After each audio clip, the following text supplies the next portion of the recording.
اعمال کی اصلاح کرم سے کر دے۔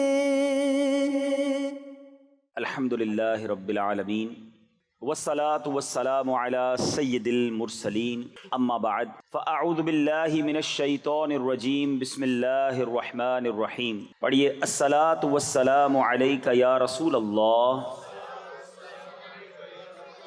وعلی آلک واصحابک یا حبیب اللہ۔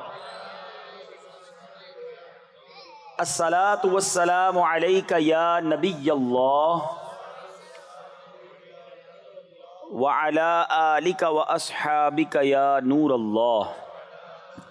نبی پاک علیہ الصلوۃ والسلام کی ذات وہ ہے کہ جس کا اگر ہم ذکر کرنا شروع کریں تو الفاظ تو ختم ہو جائیں گے، بات پوری تو دور کی بات ہے، ایک باب بھی کمپلیٹ نہیں ہوگا اگر صرف نبی پاک کے معجزات کی بات کی جائے۔ دنیا میں مثال کے طور پہ آپ کو کوئی آپ کا دوست اپنا بچپن کا واقعہ سنائے کہ میرے بچپن میں یہ ایک سٹوری ہوئی تھی، ایک واقعہ ہوا تھا، آپ بڑی توجہ سے دوست سے سن لیں گے، 2 4 6 مہینے سال بعد وہ دوست پھر وہی واقعہ سنائے تو ہم کہتے ہیں بھائی آپ سنا چکے ہیں، آپ بھول گئے، مجھے یاد ہے۔ تیسری بار سنائے کہ یار ایک ہی بات بار بار کیوں دہراتے ہو؟ یعنی ہماری عادت یہ ہے، بینگ اے ہیومن بینگ، ہمیں ایک ہی بار بار سننے میں مزہ نہیں آتا۔ ٹھیک ہے، کتاب، لوگ بڑا بک لور ہوتے ہیں، کتاب بہت شوق سے پڑھتے ہیں، مگر جو کتاب آپ کو پسند آ جائے، بڑی پسند آ جائے، کتنی بار پڑھیں گے؟ 1 بار، 2 بار، 3 بار، پھر پڑھنے کو جی نہیں چاہے گا کہ بھائی لائبریری میں رکھ دو، 2 بار تو پڑھ لی، 3 بار پڑھ لی، تقریباً یاد ہو گئی ہے۔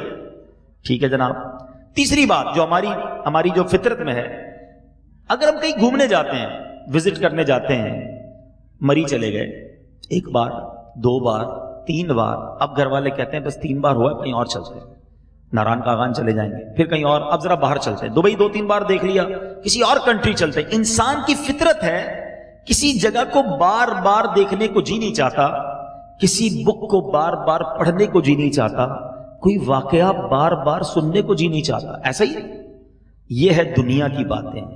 اب آؤ نبی پاک کی بات کرتے ہیں۔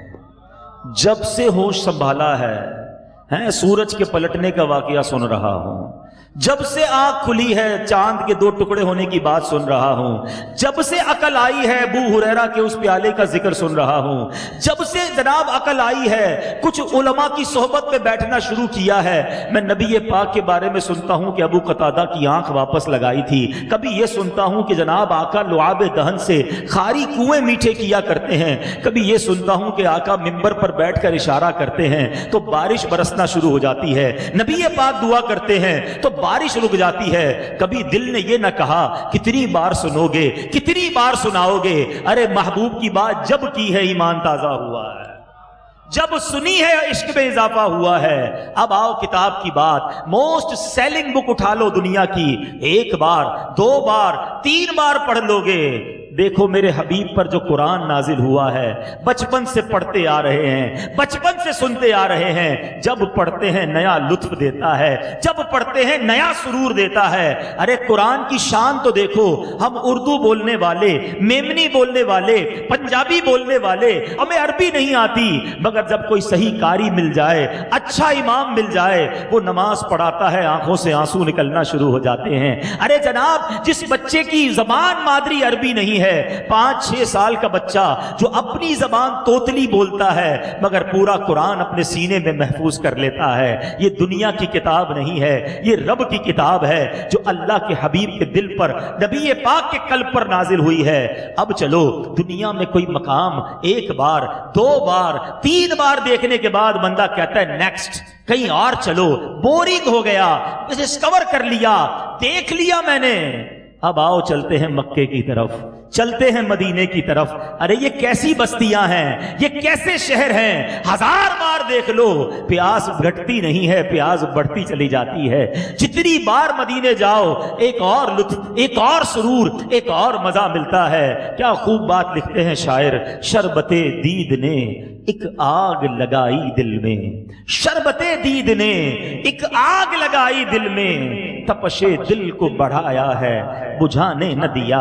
اب کہاں جائے گا نقشہ تیرا میرے دل سے، طے میں رکھا ہے اسے دل نے گمانے نہ دیا. یہ دنیا کی بات اور ہے اور نبی پاک کی بات اور ہے. جتنی بار میں نبی پاک کے آپ کو واقعات سناؤں تو یہ نہ کہے گا بات ایک بار ہو چکی, ہم سن چکے. لوگ کہتے ہیں اور سناؤ, حبیب کی باتیں ہیں اور سناؤ. آج میں نے کیا بتانا ہے آپ کو؟ میں معجزات تو بہت سارے بیان کر سکتا ہوں, مگر آج میں قرآن مجید فرقان حمید کی آپ سے بات کروں گا. قرآن نبی پاک کا وہ معجزہ ہے جس کو علماء کہتے ہیں اعظم المعجزات, سب سے بڑا معجزہ. میں ایک اور آپ کو خوبصورت بات بتاؤں, بل علماء بڑی خوبصورت ڈیبیٹ کرتے ہیں کہ نبی پاک کا جو کیلیبر ہے, میرے آقا کا جو مقام ہے, اس کے مطابق کتنے معجزات ہیں. تو علماء کہتے ہیں, مفسرین اور شارحین بالخصوص سیرت نگار, کہ نبی پاک کی جو شان ہے نا اس کے مطابق 2 ہی معجزات ہیں. باقی یہ سورج کو پلٹا دینا, چاند کو 2 ٹکڑے کر دینا, ابو جہل کے مٹھی میں کنکریوں کا کلمہ پڑھ دینا, نبی پاک کا بارش برسا دینا, حضرت ابو ہریرہ کے ایک پیالہ کے 70 صحابہ کو پورا ہو جانا, یہ نارمل سی بات ہے. یہ پیارے آقا کی شان کے مطابق نہیں ہے. اب یہ بڑی گہری بات کہنے جا رہا ہوں, سمجھیے گا. اس کو یوں سمجھیے بلا تمثیل کہ کوئی شخص ہمیں آ کر کہے کہ یار پتہ چلا فلاں بندے نے یہ کام کر لیا, اس نے اتنا بڑا کام کر لیا, تو ہم کہتے ہیں یار وہ اس کے لیے بائیں ہاتھ کی بات ہے, وہ بڑا آدمی ہے, اس کے لیے ہمارے لیے بڑا کام ہے, اس کے لیے بڑی چیز نہیں ہے. ایسا ہوتا ہے نا دنیا میں بھی. تو علماء کہتے ہیں کہ جتنی کام ہوئے نا, جتنے معجزات ہیں, طویل فہرست, یہ تو نبی پاک سے لوگوں نے نشانیاں طلب کی تھی. کفار مکہ آئے تھے, سچے نبی ہو تو کوئی نشانی بتا دو. میرے آقا نے چاند کی طرف دیکھا, اشارہ کیا, 2 ٹکڑے کر دیے.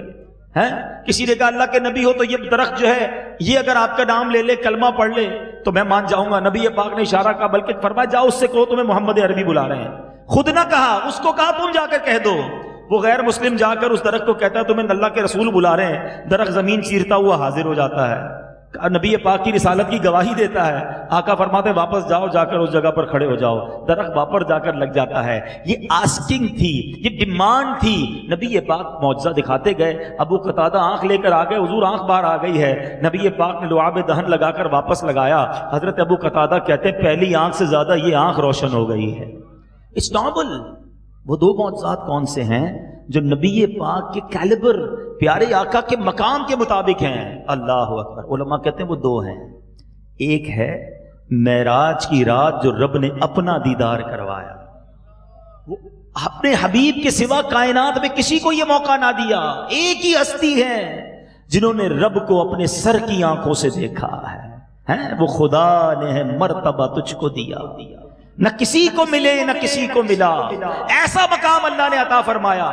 اور دوسرا علماء کہتے ہیں قرآن مجید فرقان حمید, کہ یہ اگر کسی پہاڑ پر نازل ہوتا, خود قرآن کہتا ہے, تو وہ پہاڑ ریزہ ریزہ ہو جاتا, مگر قلب مصطفیٰ کو وہ طاقت دی گئی. میں کل ایک سورہ مائدہ کی میں تفسیر پڑھ رہا تھا, تو اس کی شان نزول میں لکھا تھا کہ جب یہ سورہ مائدہ نبی پاک پر نازل ہوئی نا, تو نبی پاک جس سواری پر تھے, اونٹنی, وہ اونٹنی نبی پاک کا بوجھ نہ اٹھا سکی. نبی پاک کو سواری سے نیچے اترنا پڑا. جب وہ وحی کا بوجھ آیا قلب مصطفیٰ پر, ویسے سوار تھے اس اونٹنی پر, لیکن جب اونٹنی پر موجود تھے اور وہ آیتیں نازل ہوئیں, تو اونٹنی نے بوجھ اٹھانے سے انکار کر دیا. یہ شان ہے, یہ قوت ہے نبی پاک علیہ الصلوۃ والسلام کی جو رب نے عطا فرمائی. پہلے شک کے صدر کیوں ہوا تھا؟ پہلی وحی جب ہوئی غار حرا میں, نبی پاک کے دل اقدس کو چیر کر اس میں نور بھرا گیا, تاکہ اب وحی کا نزول ہونا ہے تو وہ بوجھ قلب مصطفیٰ اٹھا سکے. یہ شان ہے میرے آقا کی. تو اب بات کرتے ہیں قرآن مجید فرقان حمید کی. مگر بدقسمتی سے آج ہم قرآن سے دور ہیں, ہم قرآن پڑھنے میں بہت کمزور ہیں. آج اگر بات کریں تو بہت سارے سافٹ ویئر ہیں ہمارے پاس, واٹس ایپ, پتہ نہیں نام بھی تو نہیں پتا, انسٹاگرام, تو فیس بک, تو ٹویٹر, پتہ نہیں کتنے سافٹ ویئر ہیں. اچھا بھائی کب آن کرتے ہو؟ ایک دن میں کئی بار آن کرتے ہیں. ہو سکتا ہے کسی کا تو ابھی بھی کوئی سافٹ ویئر آن ہوگا. اب آن لائن کیے سافٹ ویئر. قرآن کب آن لائن کیا؟ وہ پچھلے رمضان میں پڑھا تھا. اب کب پلان ہے؟ اب اگلے رمضان میں کچھ پڑھ لیں گے. سال میں ایک بار قرآن آن لائن, باقی سارے سافٹ ویئر روز آن لائن. مجھے بتاؤ قبر میں کون سا سافٹ ویئر آن لائن ہوگا؟ سارے آف لائن ہو جائیں گے, قرآن قبر میں بھی آن لائن ہوگا. بتاؤ ہم میں سے کون ہے جو قرآن تھامے ہوئے, کون ہے جو قرآن پڑھتا ہے اور روز پڑھتا ہے؟ اور قرآن میں کتنے امیزنگ کتنے حیرتناک اور کتنے جس کو آپ کہیں کہ زبردست میسیجز ہیں ہمارے لیے. پچھلی قوموں کے واقعات رب نے بیان کیے کہ سمجھ جاؤ، سدھر جاؤ. مگر آج پڑھنے کا شوق ہی نہیں ہے، سمجھنے کا ٹائم ہی نہیں ہے. آج میں قرآن کا آپ کو وہ واقعہ سنانے جا رہا ہوں کہ سب سے پہلی کشتی کب بنائی گئی. آج لوگ کہتے ہیں انوینشن کی بات کرو، کس نے کون سی چیز ایجاد کی. بچپن میں اسکول میں تھے تو بلب کس نے بنایا، تو جہاز کس نے بنایا، ٹائر کس نے بنایا، سب پڑھتے تھے. نہ ہم نے پڑھا نہ ہمارے بچوں نے پڑھا. سوچو سب سے پہلی کشتی کس نے بنائی. اور دا فرسٹ ایور سائیکلون، سب سے بڑا طوفان کب آیا. یہ ایسا امیزنگ واقعہ ہے، پڑھیں تو عقل حیران ہو جاتی ہے. یہ واقعہ ہے حضرت نوح علیہ السلام کا. سورہ ہود میں 12ویں پارے میں، اور قرآن میں تو کئی جگہوں پر. میں آپ کو صحیح بتاؤں، قرآن پڑھیں تو پتا چلے.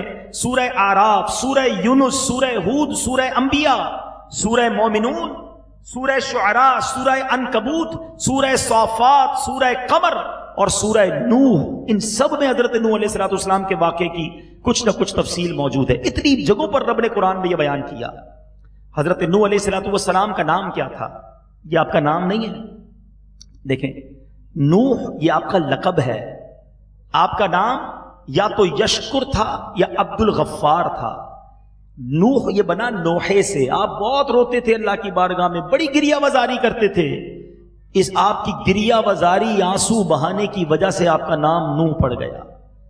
حضرت نوح علیہ السلام نے 950 سال تبلیغ کی. 950 سال لوگوں کو دین کی طرف، اللہ کی طرف بلایا. کیا رزلٹ ملا؟ قوم مخالفت کرتی، مذاق اڑاتی، معاذ اللہ پاگل کہتی، خوب مارتی، آپ کو زد و کوب کیا جاتا. کتنے لوگ مسلمان ہوئے؟ آپ پر ایمان لائے. 950 سال کی کوششوں کے بعد 80 افراد ایمان لائے. ذرا غور کرو، اتنی سٹرگل، اتنی کوشش، صرف 80 لوگ ایمان لائے. سیکھنے کو کیا ملا؟ کہ دین کا کام آسان نہیں ہوتا ہے. نیکی کے کام میں مشکل آتی ہے. آج ہم یا بہت سارے ایسے لوگ بیٹھے جو کچھ نہ کچھ دین کا کام کرتے ہیں، یا کبھی خود بھی نیکی کرنا شروع کرتے ہیں تو کہتے ہیں اب نیکی کا زمانہ نہیں رہا بھائی، لوگ دل توڑتے ہیں. میں نماز پڑھتا ہوں تو مذاق اڑاتے ہیں، میں سنتوں پر عمل کرتا ہوں تو لوگ میرا مذاق اڑاتے ہیں، تو سنت کٹوا دیتے ہیں، نماز چھوڑ دیتے ہیں، نیک ماحول کی طرف آنا چھوڑ دیتے ہیں. بس اتنا حوصلہ، اتنا دین پر چلنے کا جذبہ. ارے 950 سال تانے سنتے رہے، 950 سال تکلیف اٹھائی. اللہ کے نبی صرف 80 لوگ ایمان لائے. ثابت قدمی دیکھو. دین کے کام میں ہمت کرنی پڑتی ہے. اللہ کے حبیب صلی اللہ تعالی علیہ وسلم تو رب کے حبیب ہے نا. آپ کی وجہ سے کائنات بنائی گئی. تھوڑا ستایا گیا، قدم قدم پر تکلیف پہنچائی گئی. بھول گئے وہ طائف کا میدان جہاں نبی پاک صلی اللہ تعالی علیہ وسلم پر اتنے پتھر برسائے گئے کہ آپ کے نالین خون سے بھر گئے. جبریل امین آئے تھے پہاڑوں کا فرشتہ لے کر، حضور حکم فرمائیں میں ان دونوں پہاڑوں کو ملا کر اس بستی کو تہس نہس ختم کر دوں. آپ نے فرمایا نہیں، یہ قوم نہیں پہچانتی، اس کے بعد والے پہچان جائیں گے. میں عذاب کے لیے نہیں، رحمت للعالمین بنا کر بھیجا گیا ہوں. حدیث پاک کا مضمون ہے. یہ کیا تھا؟ یہ صبر تھا، یہ ہمت تھی. نبی پاک کی سٹرگل. 53 سال مکے میں رہے. کتنے لوگ مسلمان ہوئے؟ کبھی اس کیلکولیٹ کیا آپ نے؟ چلے آج میں آپ کو چھوٹی سی کیلکولیشن بتاتا ہوں تاکہ پتا چلے اسلام کی ملٹیپلیکیشن کیسے ہوئی ہے. نبی پاک جب 53 سال میں مکے سے مدینے ہجرت کر کے جاتے ہیں تو 80 کے قریب مسلمان جو ہے ہجرت کرتے ہیں. ٹھیک ہے، حبشہ کی ہجرت میں 80 ہیں، 100-150 لوگ پہنچتے مدینے. اور اب جناب جب 2 ہجری میں بدر کا مارکا ہوتا ہے تو کتنے مسلمان ہوتے ہیں؟ 313. 40 سال کی عمر میں اعلان نبوت کیا ہے. 15 سال ہو گئے. 13 سال مکے میں، 2 سال مدینے میں. 15 سال میں کتنے مسلمان ہوئے؟ 313 بدر میں ہیں، تھوڑے سے مدینے میں سمجھ لیں، خواتین وغیرہ ہوں گے. All together 500. نبی پاک کی 15 سال کی محنت کے بعد 500 لوگ ایمان لاتے ہیں. بدر کے میدان میں وہ دعا کی تھی نا نبی پاک نے کہ اے اللہ اگر آج یہ مارے گئے تو دنیا میں تیرا کوئی نام لینے والا نہیں ہوگا. That's it. یہی مسلمان تھے. اب دیکھو جب 2 ہجری ہو گئی، اب اس کے بعد 2 ہجری سے لے کر 8 ہجری تک یہ سٹرگل نے کیا رنگ لائی، کیا کمال ہوا کہ اب 8 ہجری میں جب مکہ فتح ہوتا ہے تو 10,000 کا لشکر لے کر میرے آقا مدینے سے مکے کو جاتے ہیں. ود ان فرام 500 to 10,000 یہ 6 سال میں یہ اسلام پھیلا. اور 8 ہجری میں 10,000 لے کر جب مکے جاتے ہیں، بڑے بڑے دشمنوں کو معاف کرتے ہیں، بڑے بڑے سرداروں کو معاف کرتے ہیں. اب اسلام کیسے پھیلا؟ اذا جاء نصر اللہ والفتح ورأیت الناس يدخلون فی دین اللہ افواجا. اب فوج کے ساتھ فوج در فوج لوگ ایمان لانے لگے. آقا نے وہ کرم کے دریا بہائے، وہ معافی کا اعلان کیا. 8 ہجری میں 10,000 لوگوں کو لائے تھے، اور 10 ہجری میں جب حجۃ الوداع ہوتا ہے میدان عرفات میں میرے آقا خطبہ دیتے ہیں، اور 1,24,000 کا لشکر سامنے موجود ہے. 1,24,000 صحابہ موجود ہیں. وقت لگتا ہے، کوشش کرنی پڑتی ہے، ہمت نہ ہار جایا کرو. جناب میں اکیلا حلال کماؤں گا تو مارکیٹ میں باقی سارے تو جھوٹ بولتے ہیں، میں اکیلا سچ بولوں گا سارا ہی پاکستان جھوٹ بول رہا ہے، مجھے سچ بولنے کا کیا فائدہ ہوگا؟ میں اکیلا ایماندار بنوں گا تو پھر مجھے کیا فائدہ ہوگا؟ نہیں جناب، اپنے حصے کا چراغ جلائے رکھنا، اپنے حصے کی نیکی کرتے رہنا. قبر میں اکیلے ہی جانا ہے، سارا معاشرہ بگڑا صحیح، میں تو اللہ کی بارگاہ میں کہہ سکوں کہ مولا اپنے حصے کی کوشش کر کے آیا ہوں، میں یا رسول اللہ اپنے حصے کی نیکی کی دعوت دے کر آیا ہوں. تو جتنے میرے بھائی، جتنی میری بہنیں، اور جتنے سوشل میڈیا پر اور دنیا میں کہیں بھی مجھے سن رہے ہیں، کبھی بھی نیکی کے کام میں ہمت نہ ہارنا، حوصلے پر رہنا. چاہے دنیا کچھ بھی کہے، چاہے کتنا ذلیل کرے، چاہے کتنا دل توڑے. وہ بہت خوبصورت شعر مجھے یاد آ گیا، غم نہیں چھوڑ دے یہ سارا زمانہ مجھ کو، غم نہیں چھوڑ دے یہ سارا زمانہ مجھ کو، میرے آقا تو ہیں سینے سے لگانے کے لیے. ارے ان کے قدموں میں جانا ہے، ان کی سنتوں کی خدمت کر کے جائیں گے، انشاءاللہ وہ قدموں میں، وہ انشاءاللہ قدموں میں سلا لیں گے. یہی زندگی کا حاصل ہے. پھر آتے ہیں حضرت نوح علیہ السلام کی اس اسٹرگل کی طرف، آپ کی کوششوں کی طرف. اب کیا ہوا؟ اب اللہ تبارک و تعالیٰ نے حضرت نوح علیہ السلام پر وحی بھیجی. اب کیا فرمایا؟ ترجمہ قرآن سنیے. اور نوح کی طرف وحی بھیجی کہ تمہاری قوم میں سے مسلمان ہو جانے والوں کے علاوہ کوئی اور اب مسلمان نہیں ہوگا، تو اب تم اس پر غم نہ کھاؤ جو یہ کر رہے ہیں. آخر کار آپ تھک گئے 950 سال. اب اللہ نے وحی بھیجی کہ بس اب جتنے ایمان لے آئے اب کوئی ایمان نہیں لائے گا، اب عذاب کا وقت آ رہا ہے. آپ نے دعا کی مولا اگر ایمان نہیں لانا تب ان کو ہلاک کر دے. اب کیا ہوا؟ قرآن کہتا ہے وَاصْنَعِ الْفُلْكَ بِأَعْيُنِنَا وَوَحْيِنَا وَلَا تُخَاطِبْنِي فِي الَّذِينَ ظَلَمُوا إِنَّهُمْ مُغْرَقُونَ. قرآن کہتا ہے اور ہمارے سامنے اور ہمارے حکم سے کشتی بناؤ، اور اب ظالموں کے بارے میں مجھ سے بات نہ کرنا، بے شک انہیں ضرور غرق کیا جائے گا. اب اعلان ہو گیا کہ عذاب آنا ہے اور غرق ہونے کا عذاب آنا ہے. اب بڑی کمال کی بات بتاؤں، دنیا کا دستور ہے جن ملکوں میں سمندر ہوتا ہے نا وہاں جہاز بنتے ہیں، وہیں نیوی ہوتی ہے، وہیں پورٹ ہوتا ہے. جہاں سمندر نہیں وہاں جہاز کا کیا کام؟ جہاں سمندر نہیں ہوتا وہ لینڈ لاک کنٹریز کہلاتی ہیں. حضرت نوح علیہ السلام جس ملک میں رہتے تھے وہاں سمندر ہی نہیں تھا، لینڈ لاک تھا، کوئی چاروں طرف پانی ہی نہیں تھا. اللہ کا حکم آ گیا، آپ نے جنگل میں جا کر پہلے ساگوان کے درخت لگائے. ایک روایت کے مطابق 100 سال میں وہ درخت تناور ہوئے. اب اس لکڑی کو کاٹا اور آپ نے جنگل میں کشتی بنانا شروع کی. پہلے ہی قوم مذاق اڑاتی تھی، اب اور طنز کرنے لگے. معاذ اللہ کہتے ہیں اے نوح تم تو کہتے تھے میں اللہ کا نبی ہوں، تم تو بڑے ہی بن گئے، کارپینٹر کا کام شروع کر دیا، کشتی بنا رہے ہو.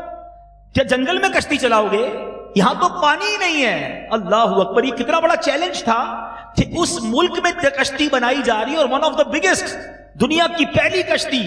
آپ نے فرمایا میں ایسا گھر بنا رہا ہوں جو پانی پر چلے گا. لوگ مذاق اڑانے لگے یہاں تو پانی نہیں ہے. کہ جتنا ہنسنا ہے ہنس لو، ایک وقت آئے گا جب رب کا عذاب آئے گا اور تم پر ہم لوگ ہنسیں گے. حضرت نوح علیہ السلام نے جب کشتی بنائی تو 3 منزلہ کشتی تھی، 3 پورشن تھے اس میں. بہت بڑا شپ تھا جس میں ایک جو اس پہ پورشن تھا وہ جانوروں کے لیے تھا، ایک پورشن پرندوں کے لیے تھا، اور ایک پورشن انسانوں کے لیے تھا. ٹھیک ہے، 80 لوگ ایمان والے تھے.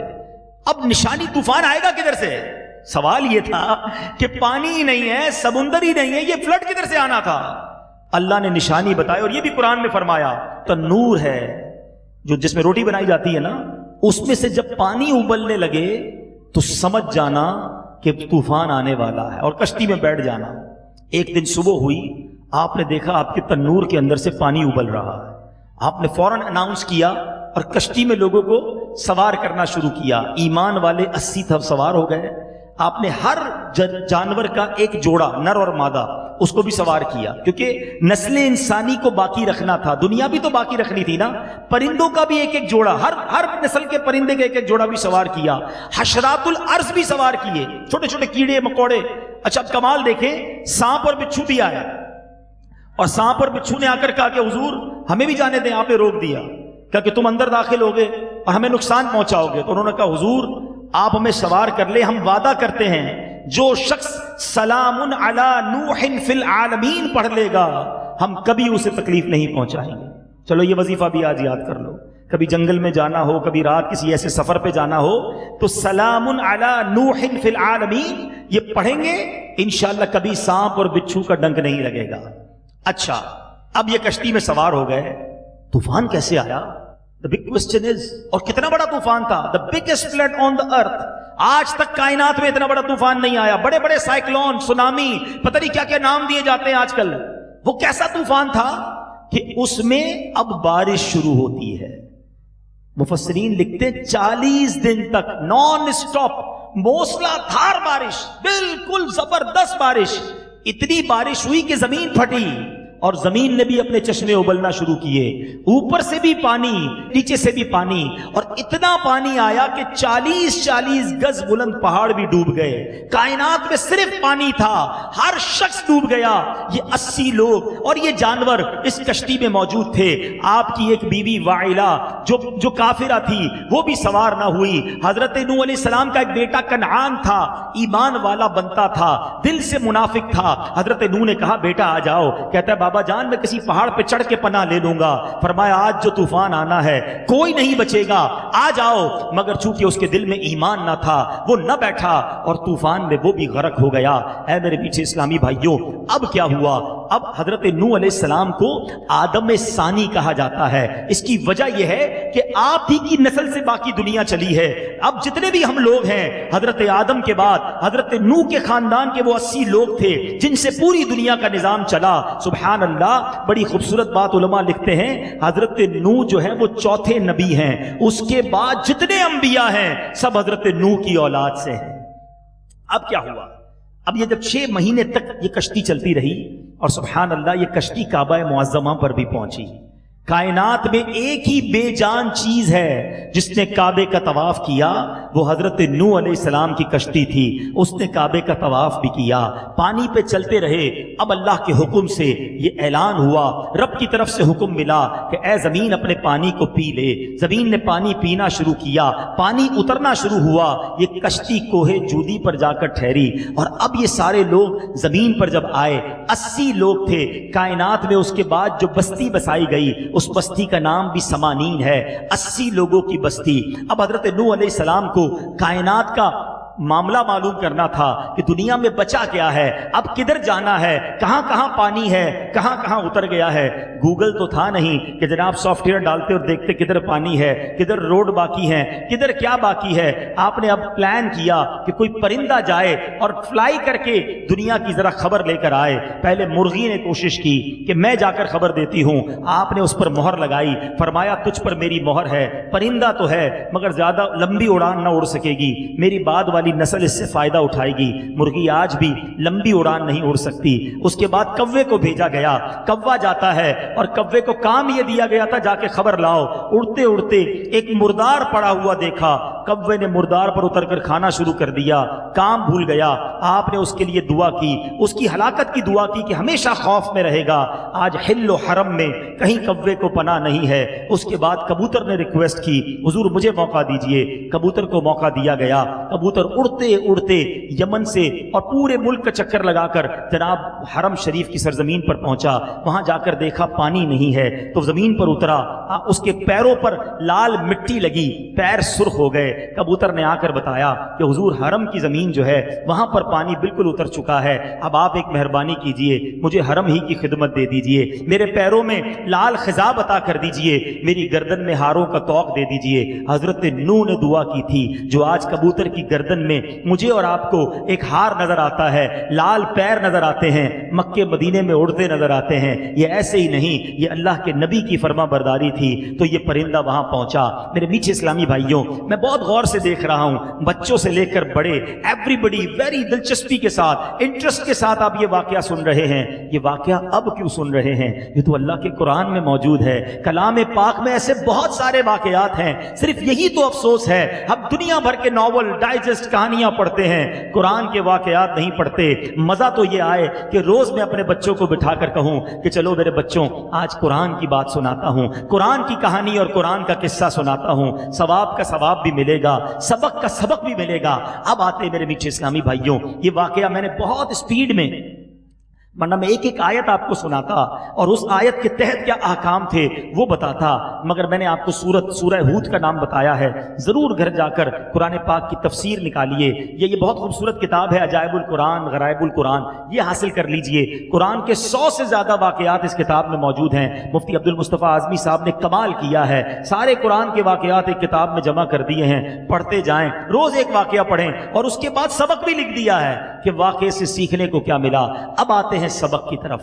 پہلی بات جو میں نے بیان کے دوران ہی کہی تھی، پہلا سبق کیا ملا کہ دین کی راہ میں مشکلیں آتی ہیں، ہمت نہ ہاریں، نیکی کا کام کرتے رہیں۔ لوگ ہمت توڑیں بھی، ہم نے ہمت نہیں توڑنی ہے۔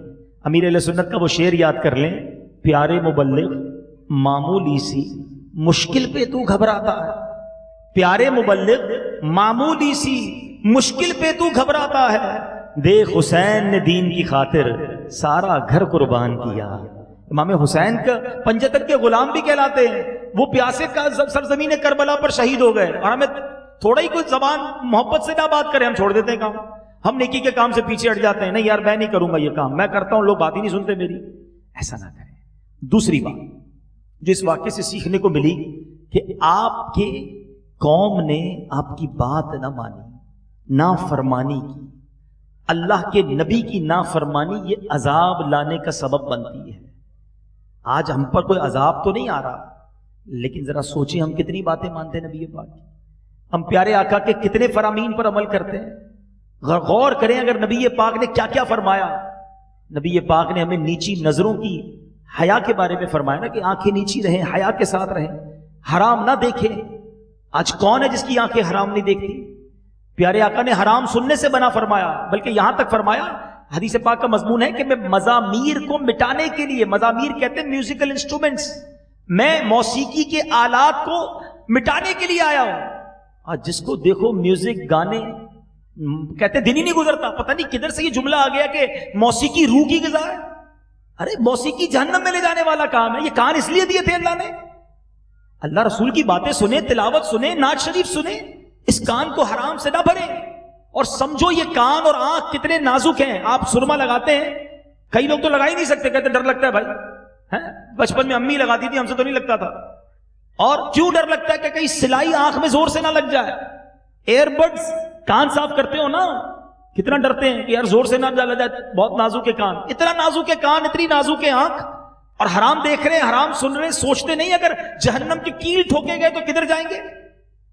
خدا را یہ اللہ کی نعمتیں ہیں، آنکھ، کان، زبان، ہاتھ، پیر، اس کی قدر کیجئے، ورنہ قیامت کے دن ان تمام باتوں کا جواب کیسے دیں گے؟ اس قوم کو تو غرق کر دیا گیا، اور نبیوں کے واقعات پڑھیں، جھوٹ بولا اللہ نے عذاب بھیج دیا، ملاوٹ کی تو عذاب آ گیا، بدکاری کی تو عذاب آ گیا، ایک دن ہفتے کے دن شکار کر لیا، ہیلا کر کے حرام کمایا، ایک دن حرام کمایا، عذاب آ گیا، ان کے چہرے بدل دیے گئے، بندر بنا دیے گئے۔ ادھر تو روز حرام کماتے ہیں، روز سود کھاتے ہیں، روز جھوٹ بولتے ہیں، روز رشوت کا کام کرتے ہیں۔ سوچئے قرآن کے یہ واقعات ہم سب کو پکار پکار کر کہہ رہے ہیں کہ اللہ کے عذاب سے ڈرو، پچھلی قوموں پر عذاب آئے ہیں، تم پر عذاب نہیں آ رہا تو اس کا مطلب یہ نہیں کہ پوچھا نہیں جائے گا۔ ثم لتسألن یومئذ عن النعیم، اس دن تم سے ہر نعمت کے بارے میں پوچھا جائے گا۔ آنسر ہے خدا را آج دوستوں میں بیٹھ کر جس کو دیکھو، اب تو نیا ٹرینڈ چلا ہے، نہیں جناب شراب نہیں پیتے، بیئر پیتے ہیں، وہ نشہ نہیں ہے بس ہلکی سی، وہ جناب وہ نشہ نہیں آتا اتنی دیر کا نشہ کرتے ہیں، پتہ نہیں عجیب عجیب باتیں لوگ بتا رہے ہوتے ہیں. نہ کریں ایسا. ایسے دوستوں کے ساتھ نہ بیٹھو جو تمہیں حرام کی طرف لے جاتے ہیں. یہ جہنم میں لے جانے والے کام ہیں. اللہ کی لعنت جہاں برستی ہے وہاں سے دور ہٹیں، اور جہاں رحمت برستی ہے. خوش نصیبی ہے جو آج ہم اللہ اور اس کے رسول کے ذکر کی اس محفل میں بیٹھے ہیں. آج ہو سکتا ہے کسی کو دعوت دی گئی ہو کہ جناب آئیے اپنے قیمتی وقت میں سے وقت نکال کر اللہ رسول کے ذکر کی محفل میں آئیں. یہ بات ٹھیک نہیں ہے. سچی بات تو یہ ہے کہ وقت قیمتی ہی جب بنتا ہے جب اللہ اور اس کے رسول کا ذکر سنتے ہیں. یہ میں نے اور آپ نے اپنا وقت قیمتی بنایا ہے کہ جو ہم اس محفل میں آئے ہیں. تو ہمیشہ ایسے اجتماعات میں، ایسی محافل میں ہم سب بیٹھے اور برے دوستوں سے جان چھڑائیں. حضرت نوح علیہ الصلوۃ والسلام کا یہ جو واقعہ ہے یہ ہم سب کو یہ پیغام دے رہا. اور آخری بات جو اس واقعے سے سیکھنی ہے، آپ کی زوجہ غیر مسلمہ، آپ کا بیٹا نافرمان غرق ہو گیا، تو کبھی کوئی اچھے خاندان کے لوگ ہوتے ہیں نا، بزرگوں سے جن کا تعلق ہوتا ہے، وہ ویسے ہی اپنے آپ کو سمجھ رہے ہوتے ہیں میرا تو کام ہی بن جائے گا، میں تو فلاں کا بیٹا ہوں، میں تو فلاں کی اولاد ہوں، فلاں خاندان سے ہوں. بہت اچھی بات ہے آپ کو یہ نسبت ملی ہے، لیکن صرف نسبت کام نہیں آئے گی. ایمان، عقیدہ، اعمال، یہ سب ضروری ہیں. ہمیں ہمیشہ ڈرتے رہنا چاہیے. جب نبی کا بیٹا بے ایمان ہو کر مر سکتا ہے تو میری آپ کی کیا اوقات ہے. ہمیشہ اپنے ایمان کی حفاظت کی فکر کرتے رہیں، دعا کرتے رہیں. حج کر لیا، عمرہ کر لیا، 5 وقت نماز پڑھ لی. کچھ لوگ تو کہتے ہیں ہم تو ہیں ہی جنتی. ارے بھائی ٹھیک ہے، اللہ رحیم ہے، کریم ہے، بخشنے والا ہے، مہربان ہے. وہ قہار بھی تو ہے نا، جہنم بھی تو اسی نے بنائی ہے. شیطان کچھ لوگوں کو اللہ کی رحمت کے آسرے پر گناہ کروا رہا ہوتا ہے. اللہ معاف کرنے والا ہے، سب ٹھیک ہو جائے گا. بھائی اللہ معاف کرنے والا بھی ہے، اللہ عذاب دینے والا بھی ہے. بالکل اس کی رحمت سے نا امید نہیں ہونا ہے، لیکن اس کے عذاب سے بھی تو بے خوف نہیں ہونا ہے نا. تو خدا را یہ ڈرتے رہو. ایمان سب سے بڑی چیز ہے. میرے اور آپ کے پاس سب سے امپورٹنٹ چیز ہی ایمان ہے.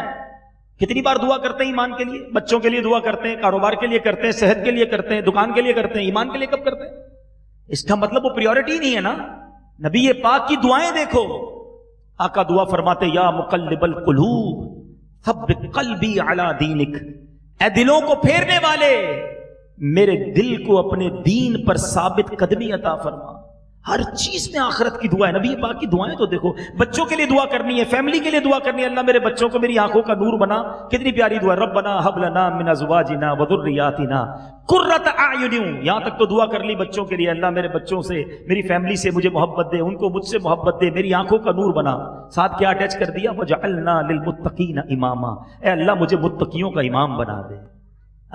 دنیا اچھی چاہیے، ربنا آتنا فی الدنیا حسنہ، پھر وفی الآخرۃ حسنہ وقنا عذاب النار. اے اللہ دنیا بھی اچھی کر، آخرت بھی اچھی کر، عذاب قبر سے بھی بچا لے. آئینہ دیکھا، شکر ادا کرنا ہے، اے اللہ کتنا اچھا چہرہ بنایا. آگے کیا فرمایا، اللہم حسنت خلقی فحسن خلقی. اے اللہ چہرہ تو اچھا بنا دیا، اخلاق بھی اچھے کر دے. Every thing. ذرا سوچو ان دعاؤں میں کیا تھا. ہماری دعاؤں میں آخرت کہاں ہے، ہماری دعاؤں میں باطن کہاں ہے، ہمارے دعاؤں میں دل کی صفائی کدھر ہے. کاروبار اچھا ہو جائے، بزنس اچھا ہو جائے، بیماری دور ہو جائے، بچہ امتحان میں پاس ہو جائے، فلاں جگہ رشتہ ہو جائے. میں نہیں کہتا دعا نہ کریں، ضرور کریں. اللہ سے نہیں مانگو گے تو کس سے مانگو گے؟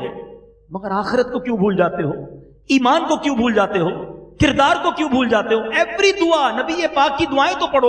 ہر دعا کے اندر خوبصورت درس ہے. ہر دعا کے اندر ہمیں بتایا جا رہا ہے کہ دیکھو آخرت کو نہ بھول جانا، ادھر کی بات نہ بھول جانا. بہرحال میرے پیچھے اسلامی بھائیوں، اور ایک اور بات، ایک نقطہ اور سیکھنے کو ملا کہ اگر کسی نیک شخصیت، ولی اللہ، بزرگ کی اولاد بگڑی ہوئی ہو تو اس سے اس بزرگ کو کرٹیسائز نہیں کیا جاتا، اس کا کوئی قصور نہیں ہے. اولاد ایک حد تک ماں باپ کی ذمہ داری ہے، ورنہ اگر یہاں چلے گی بات تو کدھر تک جائے گی. حضرت نوح کا بیٹا، حضرت آدم کا بیٹا قابیل کو بھول گئے. قابیل نے قتل ہی کیا تھا نا، دنیا میں سب سے پہلا قتل کرنے والا قابیل ہے. تو یہ کبھی بھی نہیں ہوگا. اگر یزید پلید برباد، ہم سب اس کو برا کہتے ہیں، مگر حضرت امیر معاویہ کی شان بھی نرالی ہے. وہ اللہ کے حبیب کے ساتھی ہیں، صحابی رسول ہیں. تو ہمیشہ یہ بات رکھیں، دنیا میں اب بھی اگر کسی بزرگ کی اولاد بگڑ جاتی ہے تو اس میں بزرگ کا کوئی قصور نہیں ہے، اور یہ قرآن سے ثابت ہے. تو بہرحال میرے پیچھے اسلامی بھائیوں، اللہ مجھے بھی قرآن پاک کے نور سے میرے دل کو منور کرے، آپ کو بھی منور فرمائے، اور قرآن پڑھنے کا ذہن بنا لیں کہ ایک نیت کر کے جائیں، میں سوؤں گا نہیں، جب تک نہیں سوؤں گا جب تک میری آنکھیں کچھ قرآن نہ دیکھ لیں، جب تک میرے کان کچھ قرآن نہ سن لیں، جب تک میری زبان کچھ قرآن نہ پڑھ لیں۔ میرے رب کا کلام ہے، محبت کر لو اس سے، یقین کرو۔ حدیث پاک کا مضمون ہے وہ دل ویران ہے جس میں کچھ قرآن نہیں ہے۔ صلو علی الحبیب۔ میرے اعمال کی اصلاح کرم سے